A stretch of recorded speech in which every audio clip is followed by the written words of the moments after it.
my friend, it's Pat Sloan here. It is Block Wednesday and we are on Sweet Dreams number 15 of 18. So we have a few more weeks. So excited, so excited. So today is the Amish rolled oats cake. It's a very specific sweet dream. Not general like some of the others, because I am giving you the recipe for Greg's aunt's Amish rolled oats cake, which was Aunt Belle's piece de resistance. She was so good at this cake. I think she made thousands of them over her lifetime, just thousands and thousands. She would make them during the holidays.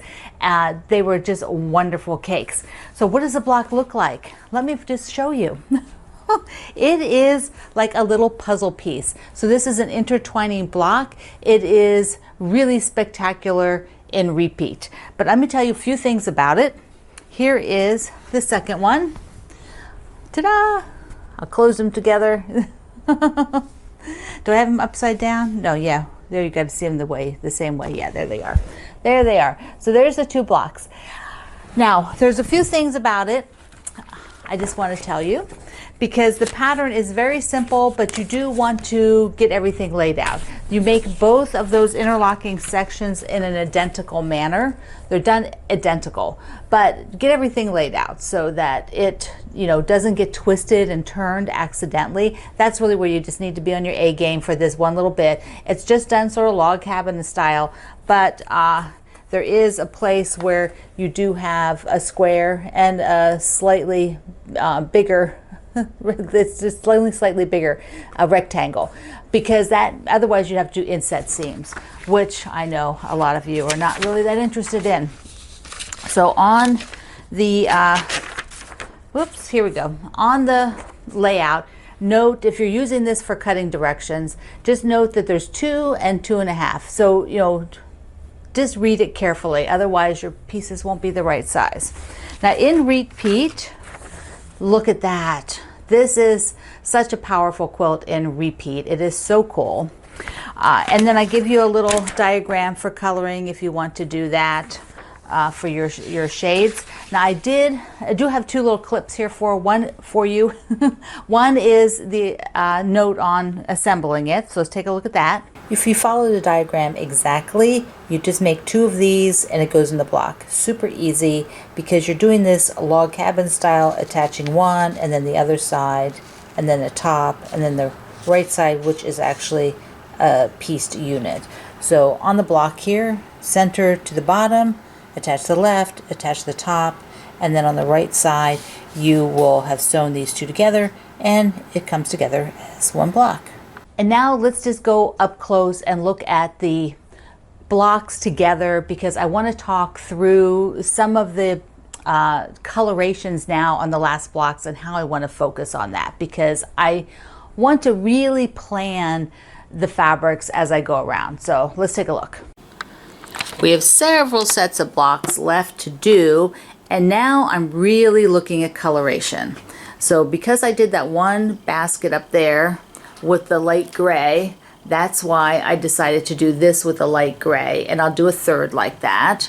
Also, I'm looking now at, I have the inner border is this sort of a little bit darker pink, and I think that is what I'll use between the blocks on all these borders. Then the lighter pink, this inner border here, actually extends up and over, and there's big half square triangles up here, which I'll talk about I think next week, because I'm using the same fabrics as this dark black, the black here, that black print. So you can see now that I've got some darker spots in some of these blocks and that one, and so when I'm doing the next ones I need to have a few more that are darker so that they'll go all around the quilt, so you don't have so that there's balance. Like, do I want maybe 2 dark, or one, at least 1 per side, and then not real dark, but enough that you've got some dark pops in it. So that's how I'm thinking right now. It is so fun. I'm loving how this is turning out. I think it's so beautiful. So one of the things I did was I wanted to have one of the blocks really light, because I just wanted to have it be very similar to that basket block, which means, you know, I'm going to need another really light one with a light gray background, a third one. So 1, 2, 3, so I can sort of, you know, move them around that border. Now this one, I did have a few thoughts when I was making it. I thought, well, maybe I would use that background fabric that I have up there that I'm using for everything else. But when I sort of auditioned it like this, I didn't think it added enough. I thought it was just, it just read too solid, and that would be fine, except that I didn't, it just sort of disappeared a bit for me. So that's why I went with the print, which I'm really happy with, because I think that that really does pop off of there super well. And it's a very tone. Can you imagine the whole quilt done in this, how soft and beautiful this would be? It'd be a really pretty wedding quilt, I think. So nice. Somebody sew that up so we can see it. And this one with the just the grays and the pinks, another one that would just be stunning as a full quilt. Just this is the moonstone fabric, so you know, just sew that up for me because I want to see it. Just want to see it. Also, I have Kimberly Jolly's blocks. She has her blocks from the last few, so I want to pop those up here to show you, because she is using an extremely limited number of fabrics. She's using only like 4 fabrics. So I think that they're coming out amazing. This shows you that you don't need to have a ton of fabrics. You could just make a lot of these samplers with a limited number of fabrics and they turn out super well. I think the key is to keep the background the same on all of them, and then you use the other like 3 colors or whatever as parts of the quilt, and they turn out really, really fabulous. Now the other day I was trying to multitask. Basically I was trying to get a lot of stuff done, and so I had like 4 different projects on these design boards. I was working on this one, I was working on one you're going to see in the future, the midnight moon, and something else. I can't even remember. Maybe it was the carrots. Yeah, because I'm still trying to get those done. I've got the tops done. Oh my goodness, I better hurry. So I was doing that, plus I went and emptied a bunch of spools. I just ran off the thread onto bobbins, so I have a bunch of spools that were finished because they were all pretty low, and I just like, okay, let's run those off. So here's a picture of my multitasking. So this is what I did, is I basically had a block cut out on the board, so just as if this were not sewn yet, cut out, and I would sew as much as I could, and then instead of cutting the thread, I would just sew something from the next block. And they all have really different fabrics, so they were not, and they were not going to get mixed up to me, you know, and I kept them on their own boards. So basically, as I ended where I couldn't sew anymore for one block, I just started a piece from the next, and then went and ironed and moved along. So I was working on like so many at once. It was silly. Yes. This is what happens sometimes, but it works for me. I mean, I find that very efficient, and it's actually kind of fun because I can see progress on all of them and work them through. I know, it's goofy. Okay, I talked about Midnight Moon. I showed you the project the other day. And here is the book. It's called Summer Moon, but we're doing Midnight Moon with the Halloween fabric, and this is being hosted. The book is by Fat Quarter Shop, so Emma Publications, but the Sew Along Moda put out using my friend April Rosenthal's fabric. Well, I ordered a Fat Quarter bundle. It takes more than that, but I'm using from my stash and her Fat Quarter bundle. So let me just show you what I've done so far. Now, it's an aggressive program. So there's like 6 blocks this week, which I will not get all 6 blocks done because I'm going to tell you why. But I did get 4 blocks done. So these are from my fabrics, and I have the 2, here are the 2 churn dashes. Those are super easy. And then the album block, the little album, and then the big one, which I haven't trimmed yet. So there it is as you sew it. And then it'll be trimmed, so it'll be on point like that. Now, the biggest version of the block, I am going to use her fabric, which is on its way. So once it comes, I will make that block. And when you look at the patterns, like here's the churn dash, you know, it gives you all of the cutting directions for each block sizes. So there's 3 sizes. And then when you're doing the quilt, it has the same block in 3 different places.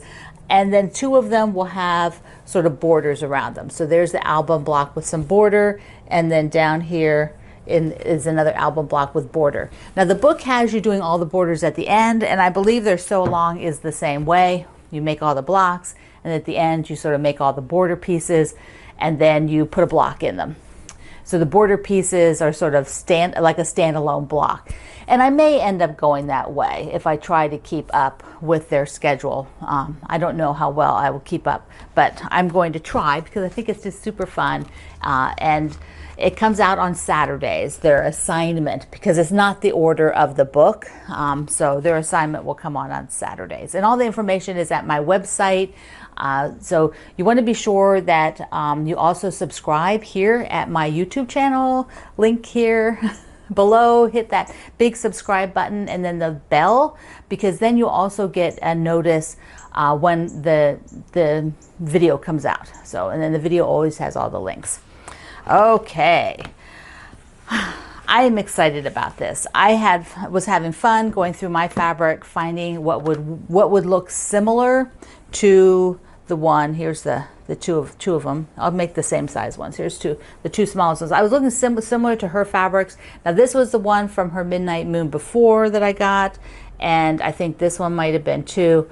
So I, you know, it's just fun. I got to do fun things. Okay, I want to talk to you about the Great Community Give. I'm going to ask you if you would love to join me, because the Virginia Quilt Museum is participating in the Great Community Give, which goes on here for a few days. So I'm kicking off my part today. When you give to the museum through the Great Community Give, they will get some matching funds from some organizations, but also you are supporting telling the story of quilt makers and keeping quilts alive.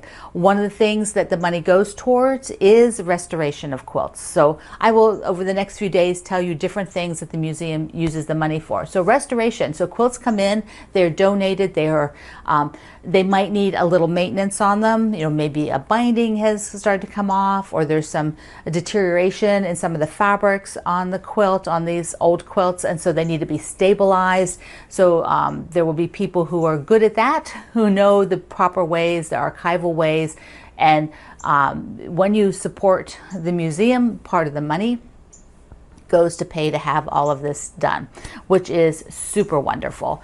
And it's so necessary, because if the quilts start to die off and you know they don't get preserved, then generations from now people won't be able to really enjoy them like we are.